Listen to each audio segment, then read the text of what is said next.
Hi, today's video is a quick look out for what to do when you're buying a Land Rover Defender. This is my 1989 Defender 90. Well, it's a 90, it's not the Defender yet. 2.5 turbo.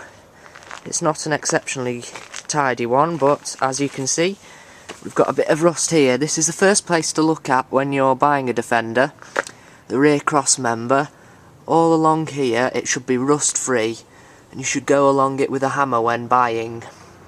You should also check for any patches.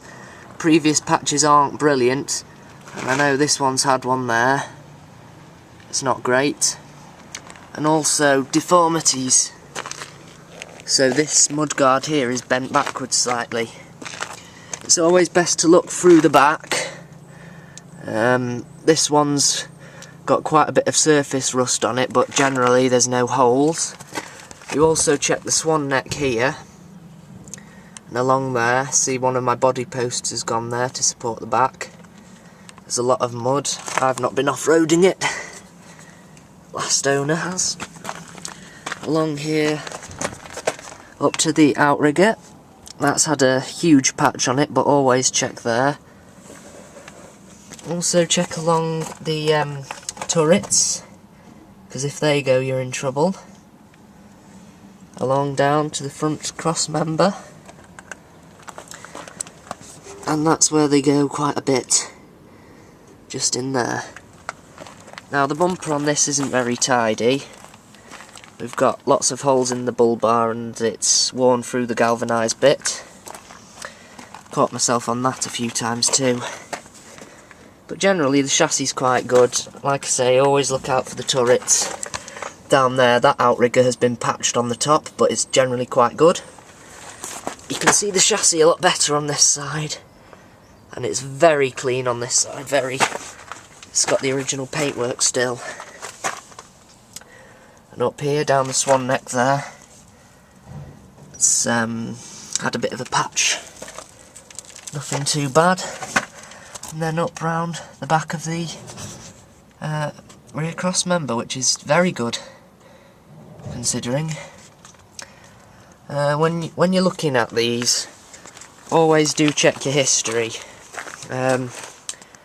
They generally hold their money. Check that the back's all watertight and everything. This one is. It's got a nice aftermarket Eiffel Williams cab on the back.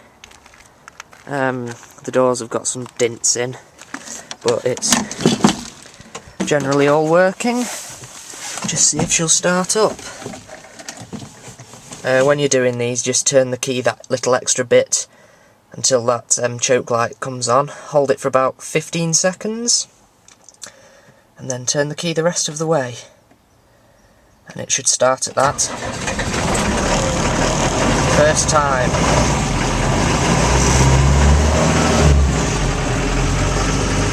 Now the interior in these is always very sparse. You've not got anything.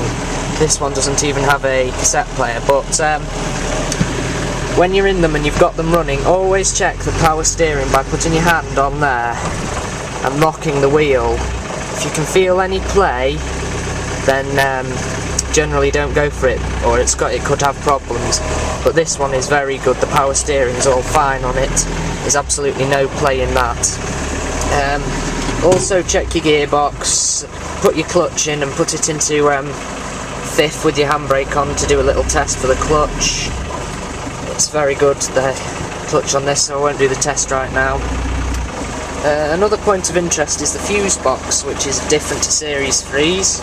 I'll just cut the engine. The fuse box is mounted in the middle instead of under the steering wheel. Another place to check is down here and in the footwells. Now this has had aluminium footwells put in at one point, so they're all rot free, but it's always good to check because some don't have those. The door doesn't shut very well on this. It's also a very neat position to check the bulkhead. The one on this is exceptionally solid, no rust showing through at all. As I say, it's got a few dents and bashes. Last owner, not me. On this side we've got another bit of solid bulkhead, a bit of corrosion on the top of the door there, and that's all the way along. That's just oxidised aluminium paint chip. And this side of the bulkhead has not been replaced, that's all original, but no rust really, it's just a bit surface.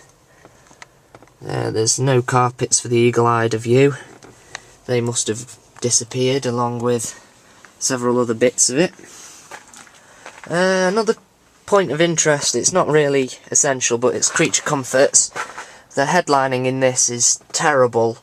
It's quite nice to check your headlining, make sure you've got a good vehicle. That door shuts really nicely. Always make sure that there's a little bit of a gap, but it shuts properly. Some don't, fly open on you. The cab there's all very good apart from that, on the hinges. We've got, I'll lift the bonnet, see that door's got a huge gap. Lift the bonnet catches then under the steering wheel, right down at the back there, and this one doesn't like opening, so I'll just try and pull that round, see if she'll open. Nope. Right. As you can see, I've not practiced this in a while.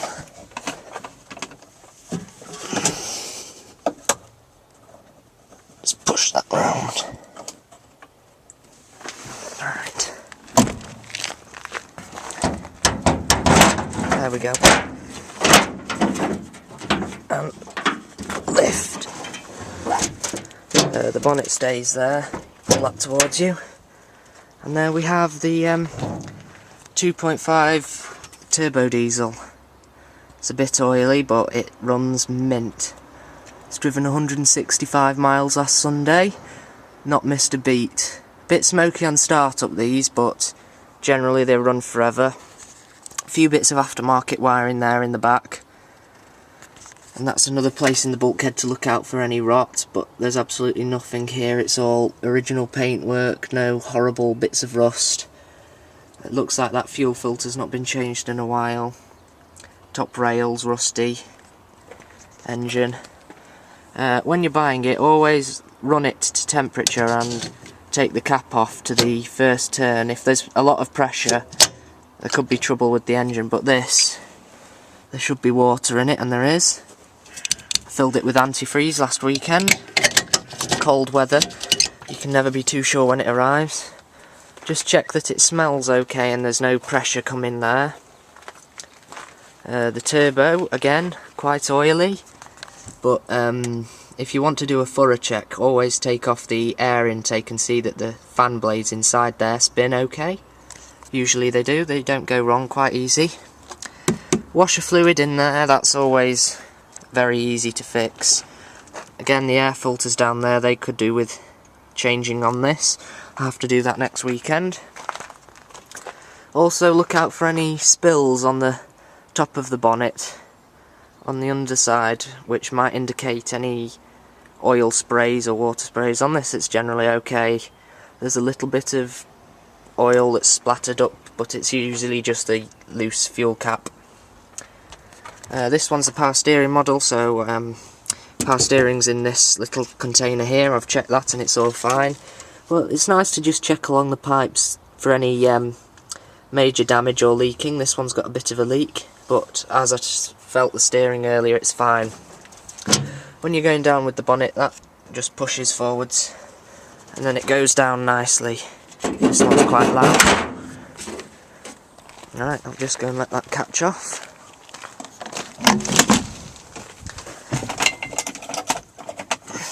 But with Land Rovers, all you have to remember is gearbox, steering, engine and chassis. The bodywork on these is always bound to be a bit bad. As you can see, that's what it takes to close the door. Still not closed. There we go.